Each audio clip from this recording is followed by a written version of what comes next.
तो हमारे साथ हैं सुशीला जी। सुशीला जी, सबसे पहले नमस्कार आपको और आपको बहुत बहुत अभिनंदन। और चलिए आपसे बातचीत शुरू करते हैं। आप सहज हैं? जी जी। तो सबसे पहले मैं शुरुआत करना चाहूँगी बचपन से, आपके गांव परिवेश से, कि कैसा बीता, कैसा माहौल था उस समय आपके मन में, कैसे ये विचार कब से पनपने शुरू हुए। सबसे पहले थोड़ा परिवेश से ही आपके। जी, मेरे फादर आर्मी में थे जी। और मेरा जो बचपन है वो ज़्यादातर बाहरी शहरी क्षेत्र में ही बीता। जी। बचपन जी। और माँ गृहिणी थी, धार्मिक विचारों की थी। पिताजी थोड़े स्ट्रॉन्ग थे और नियमों पे चलने वाले थे, जैसे कि आर्मी लुक वाले होते हैं। जी। हम 5 बहन भाई थे, 2 बहनें 3 भाई।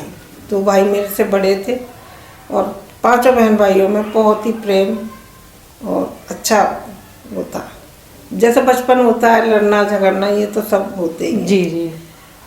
शिक्षा बाहर ही रही। फिर रिटायरमेंट के पास पिताजी अपने पैतृक गांव बुलंदशहर में सलेमपुर बड़ौदा गांव है, जी। वहाँ पर आ गए। तब मैं 6th क्लास में थी। जी। और अपने गांव से मैं अकेली लड़की थी जो पास के 3 किलोमीटर दूर पढ़ने जाती थी। जी। स्कूल में भी मैं अकेली ही लड़की थी। मेरे बाद तो आई लड़कियां, पढ़ाई ठीक ठाक चली रही। हाई स्कूल में थी तभी माताजी करने लगी कि शादी होनी चाहिए। जी। शादी हो गई। तो किस उम्र में आप रही होंगी जब?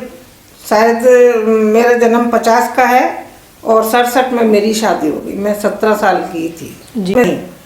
आदमी यदि ठान ले तो पढ़ने की इच्छा हो तो बिल्कुल, मतलब काम के साथ भी पढ़ा जा सकता है। तो चलिए, ये बहुत अच्छा मैसेज आएगा कि लड़कियों को अगर वो चाहें और घर से अगर परमिशन मिल जाए, उनके सपने पूरे करने की सपोर्ट मिल जाए, तो वो अपने बाकी काम जो कि वो बिना पढ़े उनसे उम्मीद रखी जाती है, वो काम भी वो पूरे कर सकती हैं और अपने सपनों को भी पूरा वो कर सकती हैं। तो चलिए थोड़ा सा आगे बढ़ते हैं कि आपने 12वीं पास कर ली। फिर ये नौकरी वाली चीज़ कैसे, कि जो आपने स्वास्थ्य विभाग में एक अच्छी सरकारी जो नौकरी आपने प्राप्त की, तो इसका कैसे रास्ता आपको दिखाई दिया? किसने दिखाया? किन किन का सहयोग रहा इसमें? तब मैं ये कहने लगी मुझे तो कुछ करना है, सर्विस करनी है, कि घर पे मैं नहीं रह पाऊंगी वहाँ पे मायके में, ससुराल में ज़्यादा। जी। तो फादर से ही मैंने कहा। उन्होंने कहा ठीक है। बीटीसी के लिए उन्होंने बातें मालूम की स्कूल में जाके, तो वो भी मेरा हो गया। एक पिताजी के ही दोस्त थे डॉक्टर, जी, लखनऊ में। जी। वो छुट्टी पे आए हुए थे, तो उन्हें पिताजी ने कहा कि बिटिया तो कुछ करना चाहती है। जी। तो उन्होंने कहा ठीक है, मैं देखता हूँ, हमारे विभाग में नर्सेज का कोर्स है, जी, उसके फॉर्म में भेजता हूँ। जी। तो उन्होंने 2 फॉर्म भेजे थे, हेल्थ विभाग का और एक नर्सिंग जो 24 घंटे वाली ड्यूटी होती है स्कूल हॉस्पिटल में। तो अब जो अच्छा लगे इसको वो आप करा देना, ये मेरी जिम्मेदारी रही यहाँ से सेलेक्ट कराने की। जी। तो पिताजी के दोस्त के जरिए से ही मैंने वो फॉर्म भरा। जी। और सबमिट किया। इंटरव्यू लखनऊ हुए थे। जी। मेरे फादर ही साथ गए। जी।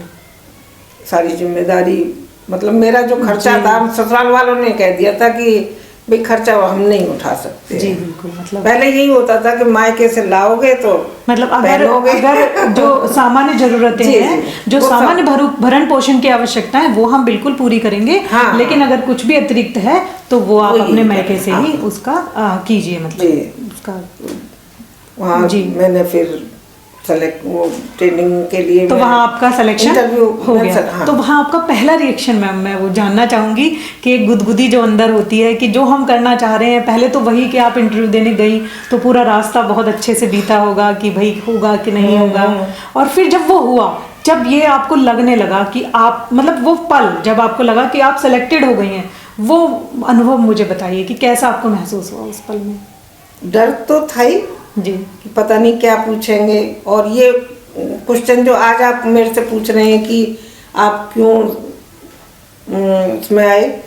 The golden bird charitable trust से जुड़ने में मेरी एक साथी है, मेरी सहेली बचपन की जी, उर्मिला वशिष्ठ जी, उसने मुझे अलका मैम जी और मनोज जी का जी नंबर दिया था कि आप इनसे जुड़िए जी, और अब तो आप रिटायर के बाद में खाली हो जी, और सेवा करना चाहती हो तो जुड़िए।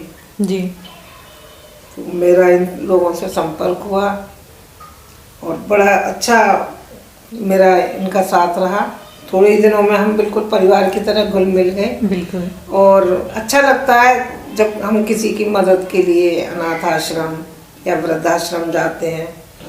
और मेरी काफ़ी आगे कुछ करने की इच्छा है जी, जैसे नेत्रदान, जी, अंगदान। मृत्यु के बाद तो हमें मिट्टी में ही मिलना है, जी, तो मेरी दिली इच्छा है कि मैं अंगदान करूं और मेडिकल में जाके फॉर्म वगैरह भरने की बड़ी इच्छा है। लेकिन कभी होता है ना कि समय का अभाव या और काम में उलझ गए, तो मेरी यही इच्छा है कि मैं और लोगों को भी इस चीज़ के लिए प्रेरित करूं। अभी आपको मैं थोड़ा रोकना चाहूँगी कि आपकी ये जो देश प्रेम की भावना देखकर मुझे 4 लाइन याद आ रही हैं। और सबसे बड़ी बात तो यह है कि आप जीवित रहते हुए तो आप जीवन का एक कतरा कतरा वो देश को देना ही चाहती हैं, समाज को देना चाहती हैं, एक प्रेरणा बनकर आप उभरी हैं। तो आपकी आगे की योजनाएं हैं कि आप मृत्यु के उपरांत भी आप अपना जो है अंगदान करके आप मतलब देश को पूरा अपना ऋणी बना देना चाहती हैं कि जैसे कि तेरा वैभव अमर रहे ना,